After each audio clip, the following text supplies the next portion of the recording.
aussi de traiter avec une machine qui fabrique des champs magnétiques. Marie-Ève de Laval veut en savoir plus.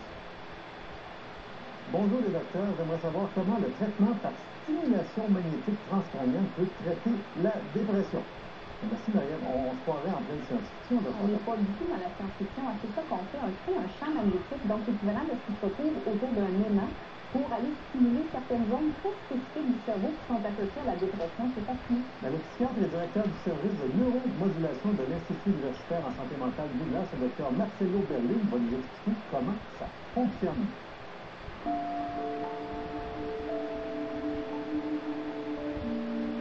Je vous dirais que du point de vue de l'efficacité, sécurité, c'est vraiment comparable aux médicaments.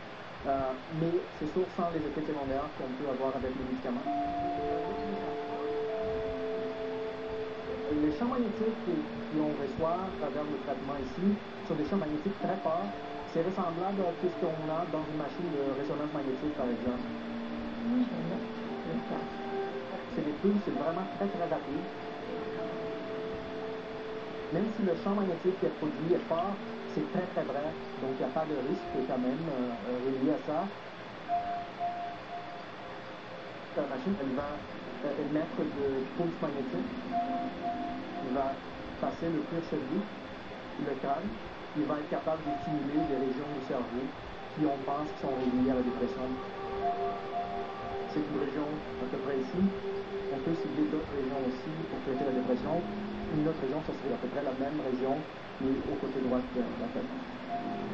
Ça peut être au début, dépendamment de l'intensité du traitement, un peu douloureux dans cette région, dans la région superficielle du crâne. Mais qu'est-ce qu'on voit, notre expérience et l'expérience de la littérature, c'est que les gens vont vraiment s'adapter très facilement au traitement. Le patient va venir ici environ 45 minutes, 1 heure, 5 fois par semaine. On peut donner le traitement magnétique d'une façon qui s'appelle monothérapie, ça veut dire seulement ça, ou on peut combiner avec les traitements pharmacologiques aussi. 30% de patients qui vont avoir une amélioration vraiment majeure de leurs symptômes, mais ça veut dire qu'il y a encore 70% des gens qui vont continuer déprimés, en général améliorés, mais ça ne va pas vraiment être quelque chose qui va guérir une dépression dans la plupart des gens, mais c'est ça malheureusement pour presque tous les traitements en psychiatrie.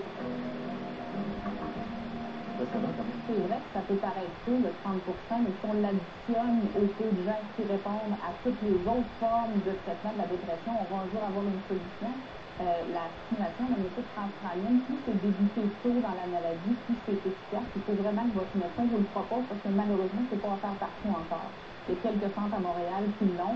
À Québec, ça s'en vient. Dans les périphéries, dans les régions plus périphériques, on ne l'a pas encore. Il y a certaines cliniques privées qui vont probablement éventuellement l'offrir, mais le principal effet désagréable, c'est le bruit. Le bruit que ça fait pendant le traitement. Ceux qui ont eu une résonance magnétique peuvent probablement en témoigner, s'en souvenir. Ça fait vraiment un bruit de martèlement. C'est juste qu'on voyait le bouchon que le patient insérait. Pour le comprendre. Un nouveau traitement. Mais dans un instant, on va parler d'un test qui peut nous en apprendre beaucoup sur vous. On ne parle pas de test de personnalité, on parle de test d'ADN.